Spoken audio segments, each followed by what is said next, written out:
All right, we're back with another episode of the Quantum Yoga Podcast. And my goodness, we got Dr. Tom Stubbs, who's the CEO of a really exciting new company called Chronomics that we connected. We could.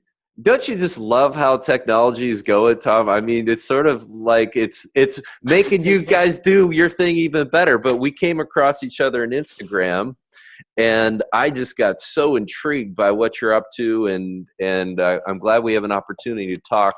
But welcome to the show.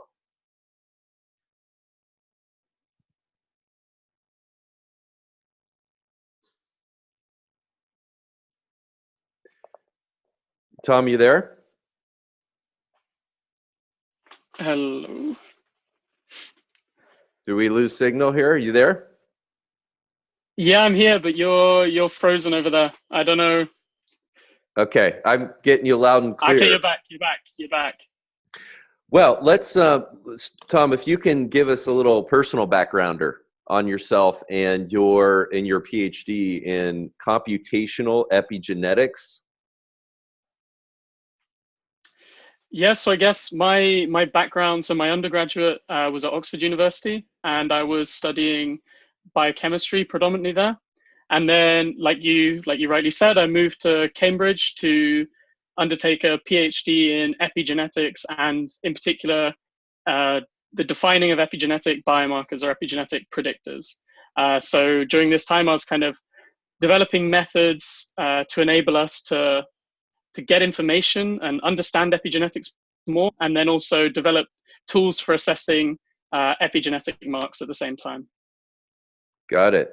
Well, that just sounds like my God, I don't even know where to start. So with what computational epigenetics is, I mean, you are probably so far ahead of where even people working in this field are what they're up to, at least in regard to medicine. So let's start with a discussion of what is epigenetics. It's certainly a buzzword that everybody's talking about, and bring us into this. Yeah, so epigenetics, I guess, is defined in a scientific sense as the study of heritable changes in gene function that don't involve changes in the underlying DNA sequence. And as a company, so at Chronomics, we're specifically interested in looking at environmental and lifestyle factors that could result in changes in expression of your DNA. So this difference between talk more about this difference between the expression and the underlying genomics, this differentiation here. Yeah, exactly. So you essentially have in every single one of your cells 2 meters of DNA. And that DNA is split up on different chromosomes, but obviously every single one of your cells is tiny, really small. And so that DNA has to be packaged to be contained within that cell. And the way that DNA is packaged and the marks on that DNA result in whether that piece of DNA is expressed or not. And I guess the parts of your DNA that result in proteins being expressed are called genes or protein coding genes. Okay. And so there are aspects, I mean, I'm asking very elementary questions for you here, Tom, but bring the listeners into this conversation more fully is like, there's a difference between genotype and phenotype. Yeah, there's something that you get from your ancestors that is not changing, and then there's something that is changing as a result of lifestyle, behavioral factors, and this is really what you're measuring. Yeah, so genotype, or when people talk about genotype, they're talking about that underlying genetic sequence, that underlying genetic information. And as you rightly say, this information is static, so it's not changing. From the moment you are, I guess, a fertilized zygote to kind of when you pass away. And the phenotypes, so any one genotype can have multiple different phenotypes associated with it. And a phenotype is just an outcome. So it can be a disease or it can be a beneficial thing. And what we look at as a company is how your genetic information, so this genotype, interacts with your environment and your lifestyle to bring about these phenotypes. So for those who don't know, there's very few phenotypes that can be solely explained and predicted by genetics alone. So for instance, you have things like whether you're going to have blue eyes or not, or have curly hair, or suffer from certain genetic diseases. But these are kind of a minority, and the vast majority of diseases involve an environmental component. And there's also a number of diseases that are purely environmental, so we don't have any underlying genetic predisposition or susceptibility to. How and when did this whole shift of understanding occur? Because wasn't the previous model of understanding of disease based on essentially genotype, right? I mean, it was before epigenetics even became a word. Is this true? So yeah, I guess at the turn of this century, when kind of the Human Genome Project was coming about, and all these things are coming about, and people are getting really excited about the fact that everything could be described by this genetic sequence that is kind of in each of us, and any disease, phenotype, or anything that comes out from our life is just a representation of that underlying genetic information. And I think what we're now coming to realize is that, yes, that underlying genetic information is important, but perhaps something that as scientists we've been kind of neglecting for a while is the fact that we don't live in isolation. So we're constantly interacting with our environment, experiencing different things in different ways. And these other things all play a huge role in our health and well-being. So phenotype is another way of saying how are those genes expressing, or gene expression? Yeah, so I guess there's different levels of phenotype. So for instance, one level of phenotype could be, okay, is the gene expressed or not? But you could look at it as a sort of systems approach. So like looking at a whole individual, what is a phenotype manifesting in that individual? So for instance, you could think of cancer as being a phenotype, or you could think of a specific gene being expressed or not as phenotypes, but at kind of different levels, I guess. Wow. Now, wow. Well, that's a whole conundrum. I would imagine, is that all sorted out at this point? I mean, can you look at very specific, say, cancer oncogenes for whatever expression and compare that to this macro phenotype of what's going on everywhere? Or is there's got to be some relations between those two things? Yeah. So there's a huge amount of research being done on trying to understand kind of all the way back from that macro phenotype down to at the molecular level, what is causing that macro phenotype to manifest itself. And oftentimes it's very subtle phenotypic changes at the molecular level that then, when played out on this systems level, that cause huge disruptions, which is when they manifest themselves as diseases. How easily or how quickly can these things change? So your epigenetic information is being turned over every time a cell in your body is dividing. So, and even within a single cell that isn't dividing, there's still turnover of epigenetic marks and information. So it's happening very quickly, but you have lots of the attempts to maintain homeostasis. So attempts to kind of keep things from changing. And this is true both at the epigenetic level, but also at the genetic level. So at the genetic level, you also have kind of, as you move through life, mutations that can pop up, and your body has a number of sophisticated repair mechanisms to try and remove this damage before it becomes harmful. Got it. Okay.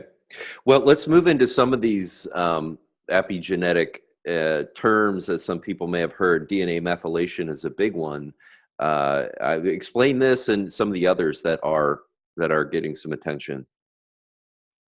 Yeah, so there's lots of different levels of epigenetic information or epigenetic marks or tags. As you mentioned, DNA methylation. So DNA methylation is a mark that's actually found on your DNA. And in kind of mammalian genomes, this mark is found on a cytosine. So your DNA is made up of 4 bases, as I'm sure you're aware. So you have A for adenine, C for cytosine, T for thymine, and G for guanine. And we find that methylation is predominantly on a cytosine when it's followed in the genome by a guanine. So we call this a CG dinucleotide. And that methylation is really important for kind of repressing viral elements in your DNA, but also for providing other important roles for epigenetic regulation. But it's also now turning out that actually that's not the only base. Although it's the predominant DNA methylation mark in mammalian genomes, there's also methylation marks found on adenine, so the A in your DNA. But these are a lot rarer in the genome. And then kind of aside from marks that are actually physically, chemically attached to the DNA, there's also the fact that your DNA in your cells, it's 2 meters long, as we said, and has to be kind of wrapped up around proteins in order to kind of shrink it and package it to fit within a cell. And some of these proteins we call histones. So these are kind of little ball proteins and the DNA is wrapped around them. And these histones have little tails that stick out away from the ball. And these tails can be modified with tags. So I guess you can think of them as flagpoles with different flags on. And depending on what those flags are, tells the proteins that are responsible for kind of manipulating that DNA how to act. So you have some tags that say like, hey, this gene needs to be expressed, or hey, leave this gene alone. Let's package it up and not let it be expressed. So you have kind of those levels of modification. And then as a cell kind of approaches cell division, you get those sorts of characteristic kind of X-shaped chromosome structures. And this is a result of sort of further packaging and condensing. So I have a screenshot if you maybe want to see lovely. Yeah. kind of an overview of just some of the marks. So can you see my screen now? Yeah, we got it. Okay, great. So here we have kind of your DNA, and as we know, it's a double-stranded and forms a helical structure shown here. And here we have a methylated group on a cytosine base next to a guanine, so a CG dinucleotide. And as we said, the DNA also gets wrapped up around these little histone balls that have little flagpoles or tails sticking out. And these tails can also be flagged up with epigenetic marks, so histone modifications, we call them. And there's many, many different types and combinations of these modifications. And then, as we said, as cells approach cell division, they get wrapped up into these tight balls that we come to know during mitosis. So that's just to give you, I guess, a brief overview of what I was talking about. Yeah, that's great. So let's jump into what it is that you guys do. Yeah, sure. So we are a personalized epigenetic testing company. So as we've kind of already talked about and alluded to, genetics is this static piece of information that you're born with, and there's nothing you can do about that. That's your kind of what you're predisposed to. It tells you where you're from, et cetera, et cetera. And then what sits on that information, this epigenetic layer of control, is what we as a company focus on. And this information is dynamic. So it's changing as you age, due to your environment, due to your lifestyle. And what we do is we generate from a simple saliva test, epigenetic information that is specific to you. And we build predictors that allow us to tease out different aspects of your environment and lifestyle and see how much any one of them is affecting you. So we essentially are giving you kind of updated risks or predispositions for a variety of things. Is that based on some type of AI algorithm or thing going on in the background? Yeah, exactly. So we, as I was saying, kind of in my PhD, we built epigenetic predictors, and these predictors were predominantly machine learning and AI based. So we're not talking about single positions in the genome, but we're talking about hundreds of thousands of positions. that we then build models on to define specific indicators for specific environment and lifestyle perturbations. How does your service compare to somebody like 23andMe? I'm sure a lot of listeners have had their test done with 23andMe. Can you compare these two? Yeah, so 23andMe is a genetic-based test. So 23andMe uses kind of array-based technology and is looking at roughly 1 million positions in your genome. And it's a one-off test. So it's something that you do once, you find out your predispositions for lots of things, you get information about ancestry, but it's not telling you how you're doing at a given point in time. So we are an epigenetic testing company predominantly, and we give you this added layer of information.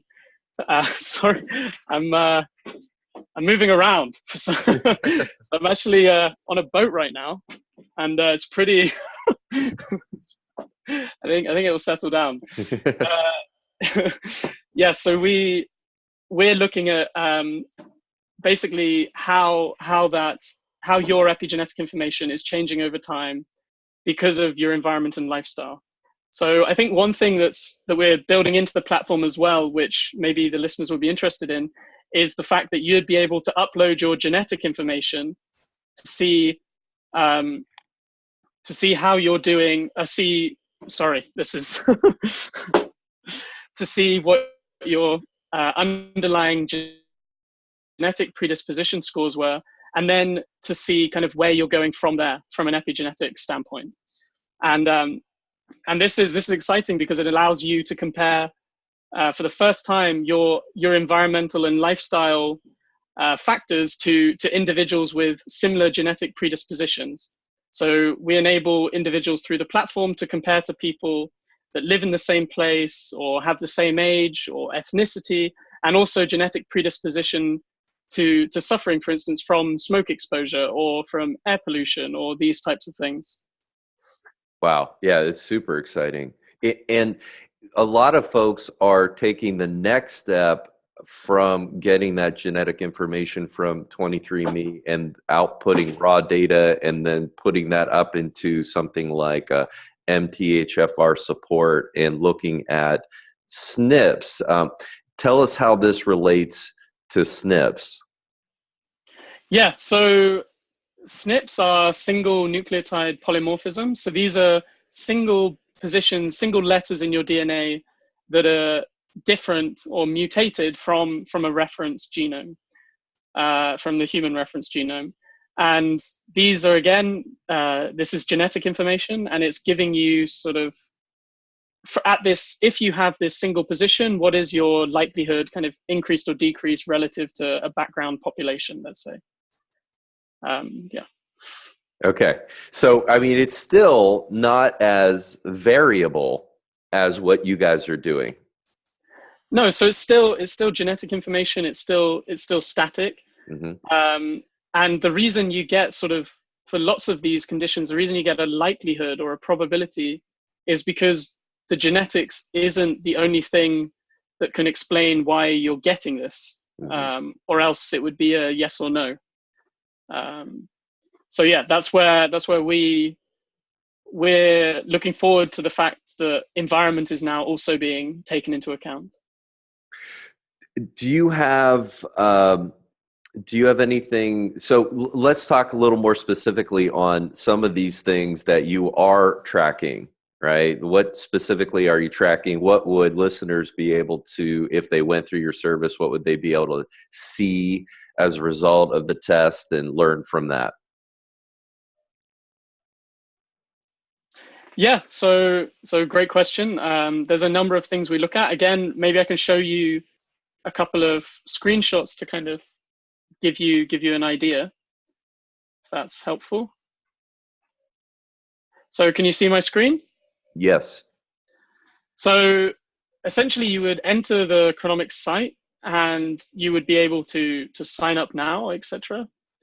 And then once you've kind of registered your kit, you could then move into your home page. So here we have James, and James was especially interested in looking at air pollutants and his smoke exposure. So James is actually a smoker, and he was so interested in his air pollution exposure that he actually exported one of our widgets for air pollution to his homepage so that he can view it on a daily basis. So he can break his pollution score down by different pollutants and also looking over different timescales. And essentially, all of the epigenetic indicators that we have, we define within what we call apps. So each one of these, this air pollution and the smoke exposure, are apps. And we break everything down into apps so that it's simple, easy to understand, and digestible information. So for instance, if we went on the stop air pollution one, just to give you an idea. So James gets information about air pollution, key facts about it, how it's affecting him. He would then also get information through widgets. So these are things that are just tracking and providing him with information without him having to input anything. So this is kind of looking at his daily exposure, and we can also break down his exposure throughout the day. So James is living in London, so we're based over here in the UK, and he lives over here and works over here. And this kind of heat map color scheme is representing where James's exposure is predominantly coming from. And again, he can look at this kind of hours spent, different pollutants over different timescales. And then within the app, we look at his air pollution signature or risk score. So here we can see, so James gets some information about the risk score, and then James gets his results. So he gets to see, okay, this is my pollution exposure level relative to a comparison signature. And this comparison signature could be somebody, his age, his gender, from his location, or as we've already touched on, that has a similar genetic predisposition to him. And then we also have, in the case of pollution, a recommended exposure level. So in this case, both James and his comparison signature of somebody his age living in London are both over the exposure recommended amount, which, I mean, since he's living in London, is understandable. And then what James can also get to see is his susceptibility to air pollutants. So he can unlock this area to compare his genetic susceptibility to other individuals. So this is information that you, if you've already done a 23andMe test, for instance, could input, but we can also generate genetic data for you so that you can update this as well. And then James would get information about recommendations, ways that he can go about improving his pollution score by trying to reduce his pollution exposure in his everyday life. So this is kind of an essential breakdown of sort of one of the apps and what you would get with it. And we have a bunch of other apps in the store. So we have apps looking at kind of respiratory allergies, smoke exposure, air pollution, caffeine intake. We look at also sleep, long-term sleep deprivation, alcohol, exercise, trauma, stress, some immune system ones, and many more. So this is all from one single simple saliva test that you would take yearly. Yearly, okay. And so that's basically how you would. So if James did everything right, according to your calculations, 1 year later, what would you be able to say? What would it look like in your app there as far as what his results would be? Yeah, so I guess this is the great thing about epigenetics, is that it is dynamic and it is changeable. So you can enact some positive change in your life and you can see the results of that coming back to you. So this is, I guess, different to genetics, where you get given a sort of predisposition score and you can work towards what you think is trying to reduce that score, but without actually having much information about whether it's working or not, or whether it made a difference or not. And in the case of epigenetics, you can see it. So for instance, with James, if James gave up smoking, he would be able to see the benefits of that, not just feel like he wants to be smoking and just see it as a negative thing. Right. Well, it's definitely the framing of this, the framing of is really important. I mean, one is looking at something that you want versus something that you don't want. Yeah, exactly. That has a really big psychological impact when people are sort of approaching their health and their lifestyle. Yeah, exactly. Uh, so from that whole list of things that you test, I'm kind of curious, what do you suspect? What do you suspect are sort of the top 5 things that cause the most damage, the most harm? So I guess this will partly come down to what you as an individual are potentially predisposed to from your genetic information. But some of these we know already cause a huge amount of harm. So for instance, smoking and air pollution are massive things that really play a huge role in kind of disease susceptibility. There's also, I mean, other ones on the list looking at stress, for instance, and also kind of chronic inflammation, which is something that is kind of increasing with age, but also creates problems for you when it comes to dealing with, for instance, infectious diseases or other potential diseases, which is often seen as one of the reasons why with age there's an increase in sort of more chronic diseases. So things like arthritis and cancer. Yeah, well, those being out here in California, we don't have a whole lot of people that are dealing with quitting smoking. It's sort of like if you want to really smoke, you don't come out here. I mean, you can't really do it anywhere, you know. But Yeah. but stress, sleep, and inflammation are of real interest to me, simply because with my clients, that's kind of what we talk a lot about. Can we dial in on stress a little bit more, and how you guys define that, how that shows up epigenetically? Yeah, so I mean, stress is a very, I guess if you deal with it as well, it's a very complex phenotype. So it's not something that is, I guess, well defined in the public eyes, and it's actually kind of can be broken down into lots of sub phenotypes, sort of mental phenotypes such as fatigue, and kind of how these interact together to create stress, what we perceive as stress. And so with epigenetic information, we are able to kind of get access into, okay, what different sort of signatures can we pick out relating to your mental health, and then okay, how can we go about trying to reduce the impact of these things so that you are less stressed, or if it's relating to other types of mental health, perhaps happier, or etc. Can you track something like cortisol, or can you track something like cortisol as it compares to, I'm not sure what I'm asking exactly. So when I look at stress, it's sort of like, okay, tell me qualitatively, tell me subjectively how you're feeling, right? And what do you Yeah. perceive as stressful? And what I notice a lot of times is most people are in the same state that they've always been in. They've been in it for so long that they have no reference to what would be optimal. They don't have a reference point anymore. They've sort of forgotten it. And Yeah. so normal is like, wow, I always am. And stressed is a lot more stressed than normal.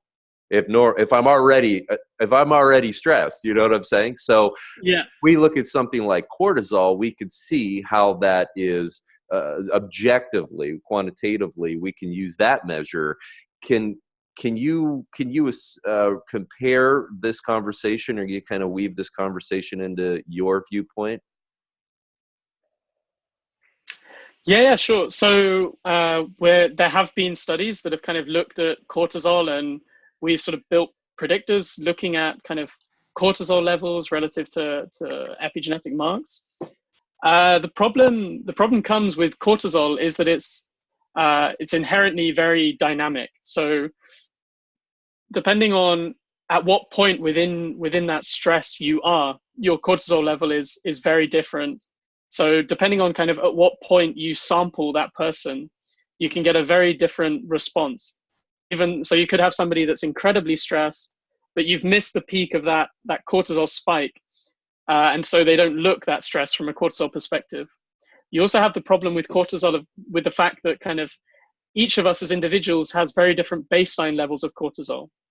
And part of that could be explained, like you say, there's lots of us sort of permanently in a state of semi-stress. But yeah, we inherently also have differences in the levels of cortisol that we produce. So it's quite hard as, I guess, a quantifiable measure to compare it to. If that helps, or Yeah, well, in not only cortisol but all other hormones, which is a yeah, exactly. major. I mean, this when we're talking about hormones, we're talking about mood and feelings and emotions. So, is that generally true with all the other hormones and neurotransmitters? Yeah, I mean, their function is not to be long-term kind of, let's say, constant things in your body. They function in a cyclical manner. And this is one aspect, I guess, that's quite important to get across maybe about epigenetics, is the fact that we're looking more at long-term health paradigms, I guess, relative to cortisol, that this is a kind of sudden burst thing. So we're looking at like, okay, if you've been stressed for a prolonged period of time, it will get to the point where it's actually affecting how your DNA is controlled long term. And that's kind of where we're coming from, I guess, rather than like, okay, today is a really stressful day and then tomorrow isn't. Or Now, so my thinking is like, well, what is that time frame between chronic stress? How long one is chronically stressed before you start to see it show up epigenetically? Do you have a sense of that at this point? I mean, I guess the easiest way to get a sense is to look at kind of other paradigms where there's been changes in people's health. So there have been a number of studies. I mean, we talked about smoking, but maybe that's not so interesting. Looking at sort of diet. So people who've gone on diets, and there have been studies that have shown that even within kind of 3 to 6 months, you can already see the sort of reflected epigenetic changes associated with the fact that you have lost weight, for instance. But it's over that sort of time frame. It's not an instant thing, which I think is important, because it's kind of showing people that, okay, you've lost weight, that's great, but you know, if you don't sort of keep that up for a prolonged period of time, it's not going to start having beneficial implications for you at a deeper internal level. If someone wanted to use epigenetics and what you guys are doing and could for sort of as a longevity metric, is that possible? Yeah, so actually epigenetics is probably the best biomarker in the world for predicting biological age.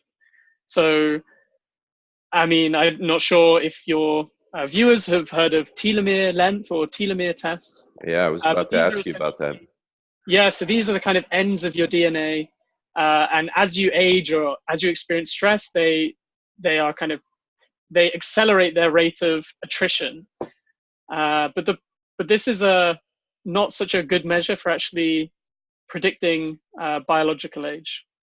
And actually, epigenetics, you can get sort of to a median error with epigenetics relative to chronological age of just over 3 years. So it's highly accurate. And actually, this error information has information relating to how healthy you are. So if you look young relative to your age, then you are healthier than somebody that looks old relative to their age. On a population level, I should say. Wow. Okay, because that's the telomeres is what most people are going to for the longevity answer. This has become kind of through the Nobel Prize and the work. I think it was Elizabeth Blackburn, right, who did that work. Yeah. This is but is this what you're saying is essentially just because we're a little more forward in time with technology and what we're able to view?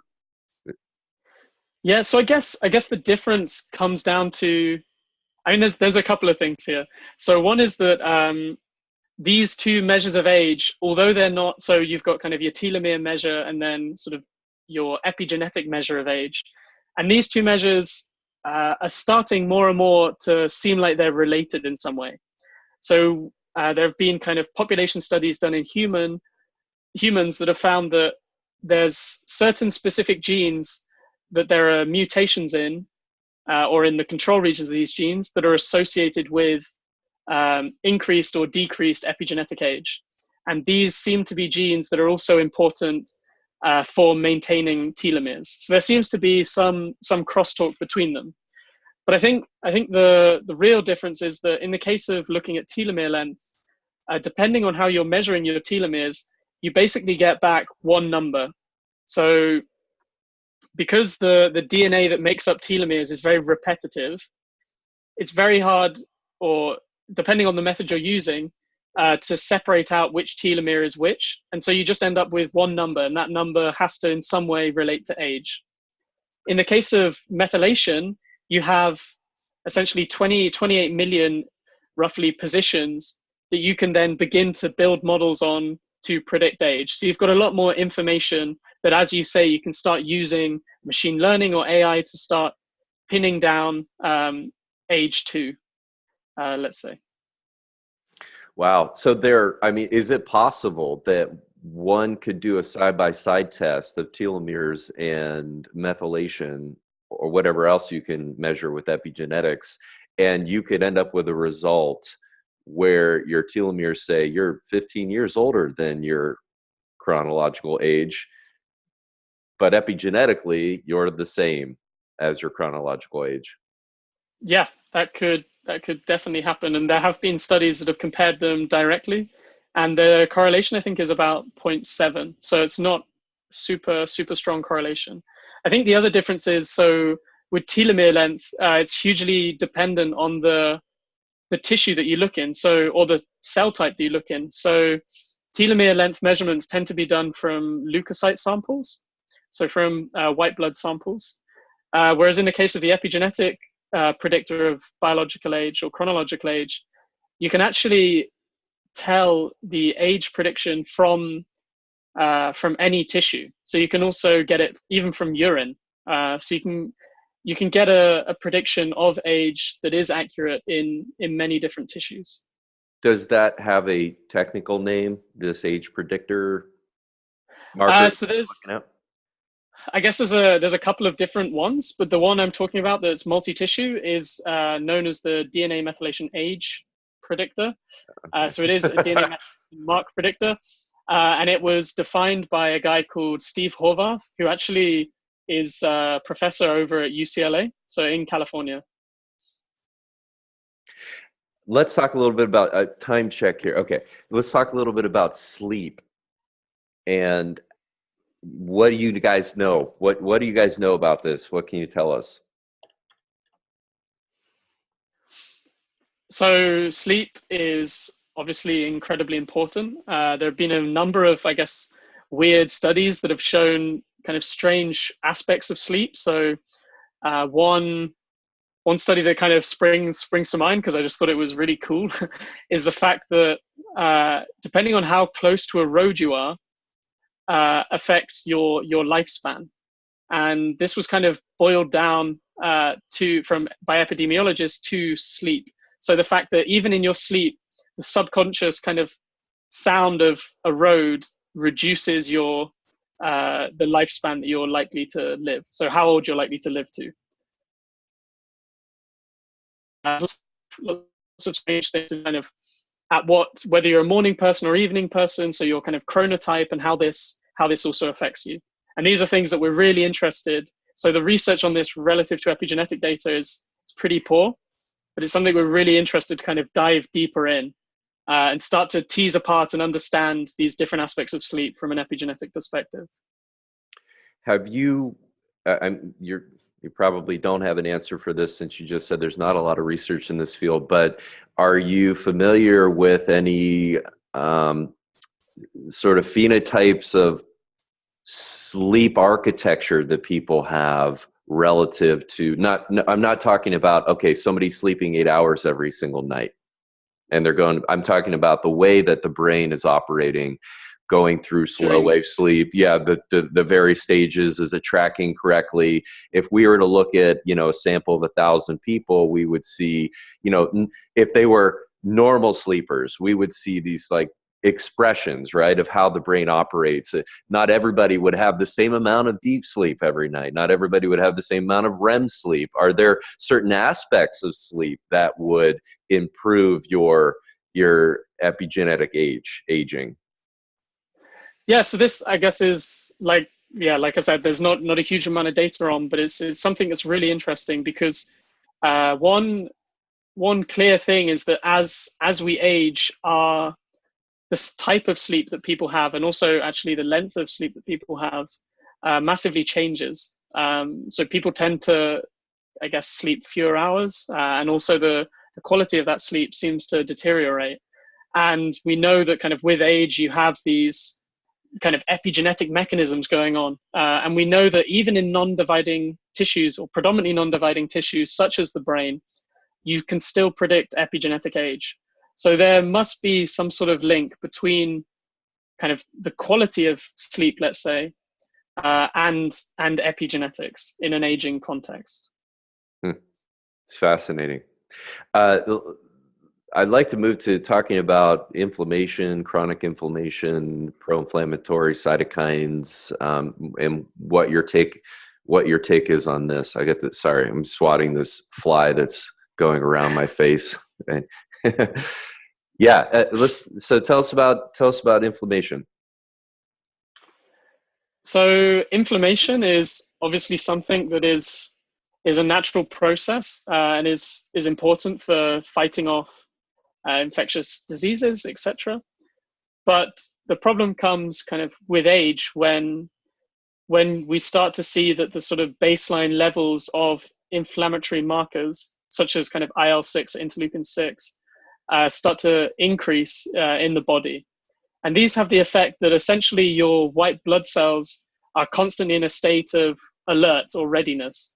And after a while, because of kind of feedback mechanisms, again, linked to sort of gene expression changes, this alert state starts to become a numbed state. So because you're constantly alert, it's like the boy who cried wolf. Like after a while, you stop checking for things. I mean, obviously that's a very layman kind of description of it, but it's essentially this.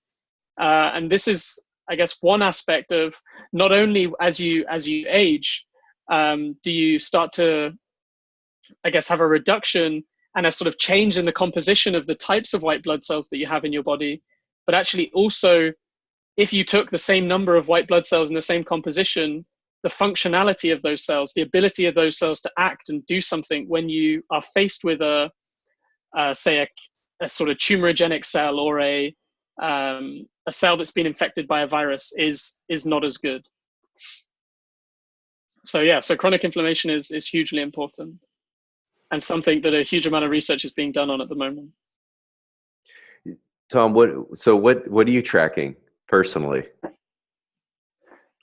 Personally, I'm actually, in terms of tracking, I'm not a big tracker, which is kind of one of the reasons, I guess, for Chronomics is I'm I guess when it comes to tracking, like relatively lazy, and so I really like the idea that from one test that I can do kind of once a year, I can get feedback on stuff without necessarily having to be tracking things myself. So this is, yeah, where I see the potential of Chronomics and what we offer. Okay, let me put this another way. Well, that's still a Yeah. form of tracking. It's just happening on a more macro level. Yeah, exactly. Yeah. Something daily or monthly or quarterly. But exactly. And do you think that is this sort of are there other important measures to be looking at, or can you kind of see the whole picture happening? I'm asking because I don't know very much about this area. Are you able to see the whole picture through epigenetics? So there's obviously, there's always more information or more things you can know. So there's, for instance, we look at epigenetics, but there's also things like your microbiome, for instance, which is something that people are getting more interested in, and also your proteome and all the different other kind of layers of interaction of your body. But I think epigenetics is an incredibly important layer of information that gives insight into all those other layers of information. So at the moment, this is the only one that I'm tracking on a longer scale, let's say. Okay. Sorry, Tom, let me bring you back in. And so please start over again, because I had it on pause. That's fine. So I think we're living in a kind of really exciting time where we now have the ability to generate these data sets. So whether that's epigenetic data or genetic data or microbiome data or these other types of data. And there's so much, even though kind of with epigenetics and with genetics, we can already tell so much, there's so much more left out there to be discovered. So I'd say the kind of transition from sort of reactive and generalized medicine to sort of personalized and proactive medicine is only just beginning. And as a company, we're really excited to be a part of this movement and to basically show our customers more and more as and when we can. So I think, yeah, it's really exciting times. Is there, you mentioned ubiome and the microbiome, is there value in trying to integrate these various tests and look at how they look at this data from with a sort of machine learning perspective? Yeah, I mean, this is definitely really important and is going to be done more and more in the future. So, and something we're really interested to start working on as well is integrating already existing data sets to get, because essentially the more data we have on a person the better we can understand how we could help in a proactive sense. Cool. Well, tell everybody how they can find you guys. Sure. So we are Chronomics, and we are at www.chronomics.com. So that's CHRONOMICS. Sorry, not .com, .co.uk. So you can find us there. We're also on Facebook and Instagram at Chronomics, and on Twitter at Chronometry. And yeah, that's where you can find kind of all the latest epigenetic news, new predictors, and also kind of what we're working on and where we're at. And we'd obviously love for as many of you as possible to start joining us on this journey. So if you head to the Chronomics website, I've sort of put your email in and we'll keep you updated on our progress. And also kind of through the show with Jonathan, we have a kind of exclusive discount on the epigenetic product, which I guess Jonathan will share with you after the show. Yeah, excellent. Yeah, we'll put you guys are generously giving us a coupon code, so we'll have that listed on the website for people to grab. Awesome. Tom, thanks for your time. Good luck with everything. I'm excited to try your service too. Great. Thank you, Jonathan. Pleasure to come on. And thank you everyone for listening.